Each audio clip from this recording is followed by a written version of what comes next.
Monsoon का महीना शुरू हो चुका है।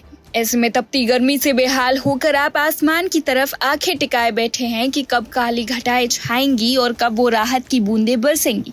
लेकिन आसमान से राहत की जगह सिर्फ एक खामोशी बरसती है। क्या आपने कभी सोचा है कि 7 समंदर पार प्रशांत महासागर में होने वाली एक हलचल भारत के आम आदमी की रसोई का बजट बिगाड़ सकती है? जी हाँ, आज हम बात कर रहे हैं उस अल नीनो की जिसने इस साल हमारे मॉनसून का रास्ता रोक दिया है। जून तो सूखा बीता ही, अब जुलाई भी आपको रुलाने की तैयारी में। हम और आप जून के पूरे महीने गर्मी से बेहाल रहे। हम सोचते रहे कि मॉनसून आने में जरा सी देरी हुई है, आ ही जाएगा, लेकिन मौसम विभाग यानी IMD के जो आंकड़े सामने आए हैं वो डराने वाले।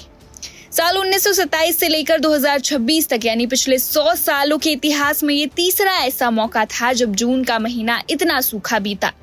जून के महीने में पूरे देश में सामान्य रूप से लगभग 158 मिलीमीटर बारिश होनी चाहिए थी, लेकिन हुई कितनी? सिर्फ 92 से 99 मिलीमीटर के आस, यानी करीब 40 से 42% कम बारिश। मौसम वैज्ञानिकों की माने तो साल 1901 के बाद से ये अब तक का 5वां सबसे सूखा जून बन चुका है। मध्य भारत की हालात तो और भी खराब है, जहां सामान्य से 54% कम पानी बरसा। अब सवाल यह है कि आखिर बादलों ने हमसे ये कैसी बेरुखी दिखाई? इस बेरुखी के पीछे सबसे बड़ा विलन है अल नीनो। अब आप सोच रहे होंगे कि ये बला क्या है। सीधे शब्दों में कहे तो प्रशांत महासागर का पानी जब सामान्य से ज्यादा गर्म हो जाता है तो उसे अल नीनो कहते हैं। ये समंदर की गर्मी हवाओं का रुख बदल देती है और हमारे प्यारे भारतीय मॉनसून को कमजोर कर देती है। लेकिन बात सिर्फ अल नीनो की नहीं है। मौसम विभाग के महानिदेशक डॉक्टर मृत्युंजय महापात्र ने इसके 5 बड़े कारण बताए। पहला, अल नीनो का लगातार मजबूत होना। दूसरा, मेडेन जूलियन ऑसिलेशन यानी बादलों और हवाओं के एक खास चक्र का भारत के पक्ष में ना हो। तीसरा, जून के महीने में समंदर में कोई कम दबाव का क्षेत्र यानी कि लो प्रेशर एरिया ही नहीं बना जो बादलों को खींच कर लाता है। चौथा, जो थोड़े बहुत तूफान या वेदर सिस्टम बने वो उत्तर पश्चिम दिशा की ओर मुड़ गए। अगर आपको लगता है कि जून बीत गया तो आफत टल गई तो आप गलत हैं। IMD ने जुलाई के लिए जो फोरकास्ट जारी किया है वो और भी निराश करने वाला है। जुलाई के महीने में देश में औसतन 280.4 मिलीमीटर बारिश होती है, जो पूरे सीजन की सबसे ज्यादा बारिश होती है। लेकिन इस बार ये लॉन्ग पीरियड एवरेज के 94% से भी कम रहने का अनुमान है। इसका सीधा और सबसे खतरनाक असर हमारी खेती पर पड़ रहा है।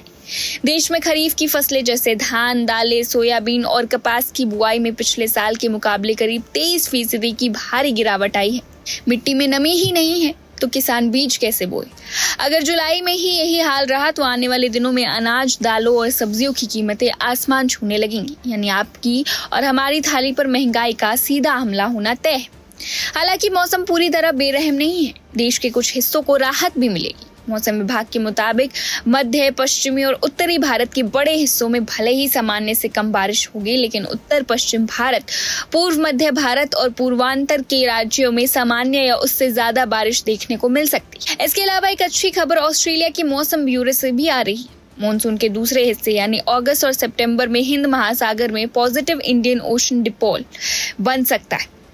ये एक ऐसी मौसमी घटना है जो अल नीनो के असर को कम कर सकती है और मॉनसून को दोबारा रफ्तार दे सकती है।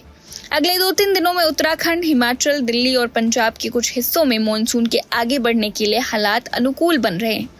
लेकिन वैज्ञानिकों की एक चेतावनी हमें भूलनी नहीं चाहिए। अगर अल नीनो इसी तरह ताकतवर बना रहा तो अगस्त-सितंबर की राहत बहुत छोटी साबित होगी। प्रकृति हमें बार बार संकेत दे रही है कि ग्लोबल वार्मिंग और बदलते मौसम के मिजाज को हल्के में मत लीजिए। आज प्रशांत महासागर में उठने वाली गर्म लहरें कल हमारी जेब पर महंगाई का दावानल बनकर टूटने वाली है। अब देखना यह है कि क्या बंगाल की खाड़ी में बनने वाला कम दबाव का क्षेत्र इस अल नीनो के चक्रव्यूह को तोड़ पाएगा? क्या हमारे देश का अन्नदाता इस सूखे संकट से उबर पाएगा? मौसम के इस बदलते मिजाज और पल पल के अपडेट के लिए बने रहिए वन इंडिया हिंदी के साथ।